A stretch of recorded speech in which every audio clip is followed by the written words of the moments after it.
nous sommes soucieux de la vie et de l'intégrité physique des Togolais pour lesquels nous nous battons. Et jamais, au grand jamais, nous ne nous laisserons entraîner sur le terrain de la violence sur lequel on veut nous mener. Ce régime veut nous mener, croyant avoir une supériorité dans ce domaine. Nous n'irons pas sur ce chemin. Et nous avons la responsabilité de protéger nos militants, de protéger les peuples. C'est pour ça que nous avons dit, eh bien, il s'agit donc d'une interdiction circonstancielle. Eh bien, très bien. Reportons notre activité et nous avons d'ores et déjà fixé le 16 juillet 2022. Et donc, nous exhortons les Togolais à ne pas croire du tout que nous nous plions à un diktat. Au contraire, que les Togolais prennent conscience de ce qui se passe là, ce qui s'est passé est une victoire de la DMK, qui a su tellement mobiliser qu'elle va clouer le bec à tous ceux qui sont honnêtes et qui pensaient que les Togolais se sont résignés et qu'ils ne veulent plus se battre. Ils ont vu ce que ça a donné, la mobilisation.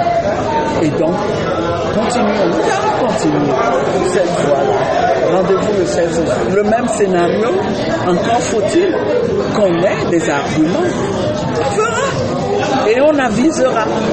Ne vous en faites pas. Ce qui est sûr, nous n'indiquerons jamais.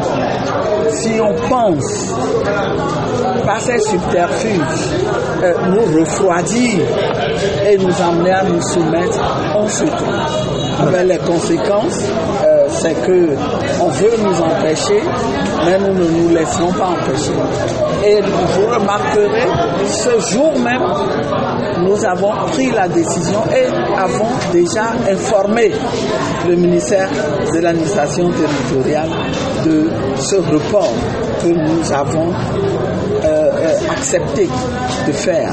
Nous avons consenti à ce report pour les raisons nobles que je vous ai. Je pense que l'essentiel du message a été a bien passé parce que nous avons été très francs pour dire nous n'apprécions pas qu'on ne nous traite pas avec le respect que nous méritons. Le Togo nous appartient tous. Nous l'avons eu en héritage.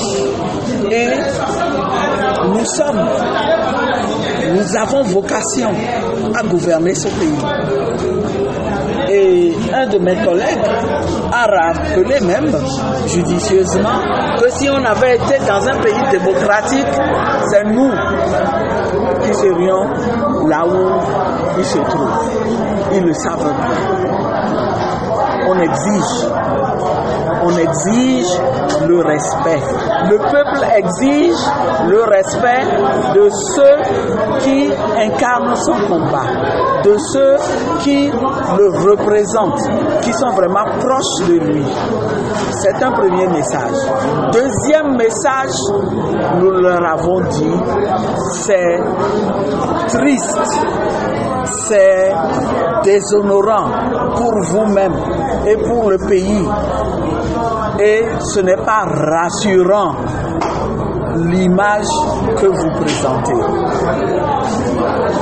d'un gouvernement où chacun travaille dans son coin, fait ce qui lui plaît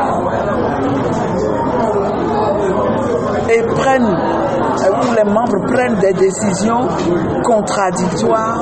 C'est une situation dangereuse pour le Togo. Les Togolais ont peur aujourd'hui et ils se demandent où est-ce que ce régime-là va les mener. Le message est clair et nous leur avons dit, si vous étiez vraiment de bonne foi, vous ne nous auriez pas traités de cette manière.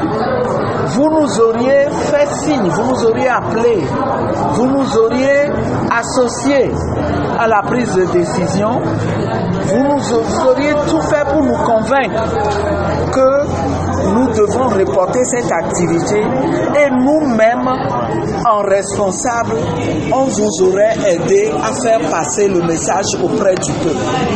On vous aurait crédibilisé. Est-ce que vous avez conscience que vous n'êtes pas crédible auprès du peuple? Nous leur avons prêché nos 4 vérités aujourd'hui. Et je pense que le message est bien passé parce que nos interlocuteurs ont bien été obligés de dire votre argumentation est pertinente. Sur la forme, nous n'avons pas fait ce qu'il fallait faire. Mais le fond, vous comprenez, c'est une question de sécurité, etc. Le message est passé, on espère. Mais en tout cas, si jamais on se méprend à continuer à nous traiter de la sorte, nous ne nous laisserons pas faire. Nous, en toute dignité et au nom de ce peuple, nous le relèverons. Nous ne nous laisserons pas traiter de